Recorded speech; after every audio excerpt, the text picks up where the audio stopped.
Akkam jirtu daawwattoota kiyya. Kutaawwan darban keessatti weebsaayitii diviloopimentii waliin jalqabuun keenya ni yaadatama.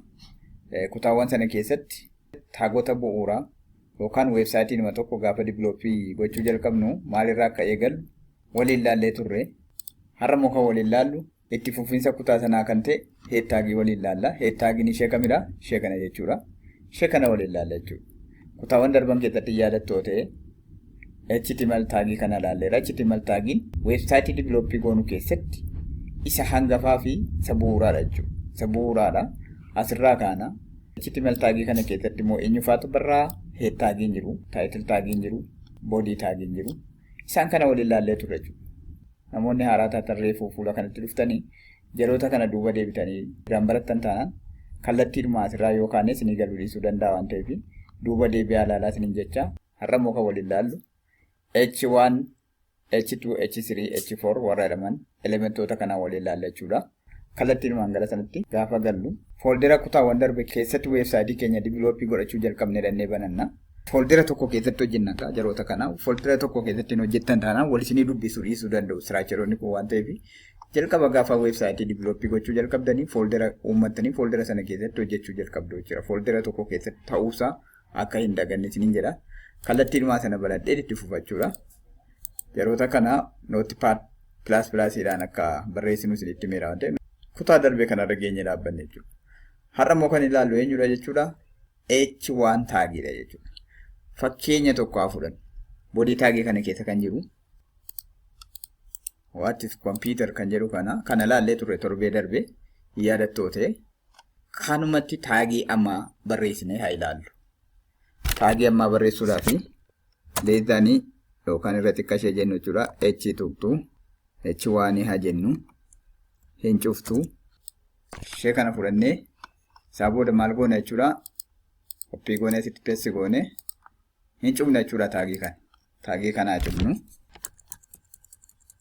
Mata duree ishee adda baafachuudhaaf waattis kompiitar jennee barreessinu. Erga kana jennee booda seef godhanna jechuudha kana. Seef godhannee dhannee biroozeriidhaan bannee ilaalla. Faayila keenya sila nootipad pilaasiidhaan banne amma immoo biroozeriidhaan bannee ilaalla jechuudha. Biroozerii kamiiniyyuu bana innis ni bana ilaalamu. Yoo fudhattan ilaaltan jechuudha. Waattis kompiitar kan jettu kun booldi taatee mul'attee jirti jechuudha. Waattis kompiitar kan jettu kun booldi taatee adda taatee mul'atteetti jechuudha. Meeshuma kana immoo HTML fandaamentaal ishee jettu kan headingi taagii sameettaa keessa jira.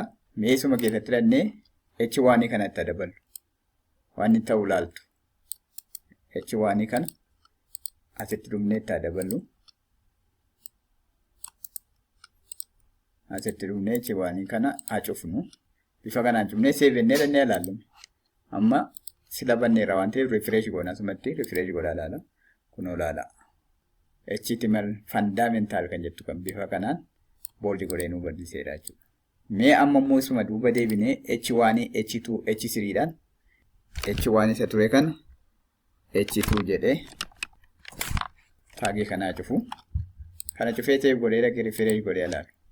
Saayizii isaa akkam godha? Guddisaa deema moo xiqqeessaa deema? Ilaala. Hin xiqqaatee jechuudha.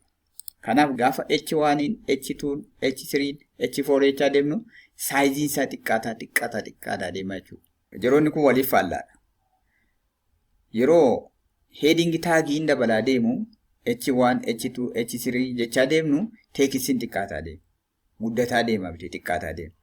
Yoo guddaarraa asii gadi dhufu guddataa deema. Mee fakkeenyaaf amma kaan ammoo 6 godha.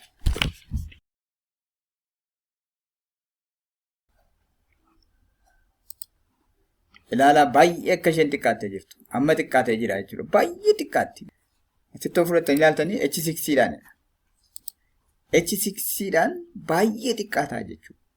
H1 immoo baay'ee guddataa jechuudha. H1 guddataa waan deemu isinitti fakkaata.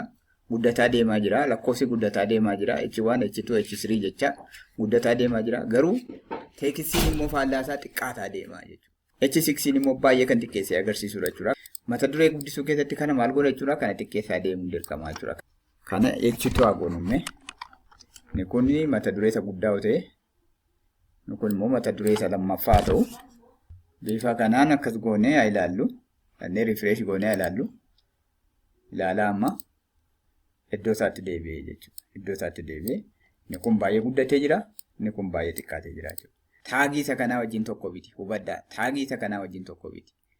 Inni kuni garaagarummaan head taagii kanaa fi head H1, H2 heading taagii kanaa inni kun body keessattidha. Body taagii keessatti fayyadamna. Isa kana garuu body taagii alatti fayyadamna waan ta'eef